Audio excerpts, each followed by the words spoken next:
ಕರ್ನಾಟಕ ರಾಜ್ಯ ಶ್ರಮಜೀವಿ ಬೀದಿ ವ್ಯಾಪಾರಿಗಳ ಸಂಘ ಎಂ. ಗೋಪಿ ರಾಜ್ಯಾಧ್ಯಕ್ಷರು, ಸಂಸ್ಥಾಪಕರು ಮತ್ತು ಶ್ರಮಜೀವಿ ವಾಹಿನಿ 24x7 ತುಮಕೂರು ಯೂಟ್ಯೂಬ್ ಚಾನೆಲ್ನ ಸಂಪಾದಕರು.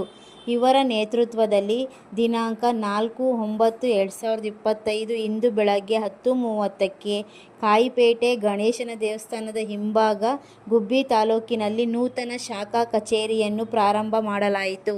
ಈ ಕಾರ್ಯಕ್ರಮಕ್ಕೆ ರಾಜ್ಯ ಕಮಿಟಿ, ಜಿಲ್ಲಾ ಕಮಿಟಿ, ನಗರ ಕಮಿಟಿ, ತಾಲೂಕು ಕಮಿಟಿಯ ಎಲ್ಲ ಪದಾಧಿಕಾರಿಗಳು ಭಾಗವಹಿಸಿದ್ದರು. ಗುಬ್ಬಿನಲ್ಲಿ ವ್ಯಾಪಾರ ಮಾಡುವ ಕಾರ್ಯಕರ್ತರಿಗೆ ಐಡಿ ಕಾರ್ಡ್ ಮತ್ತು ಸೀರೆಯನ್ನು ವಿತರಿಸಲಾಯಿತು.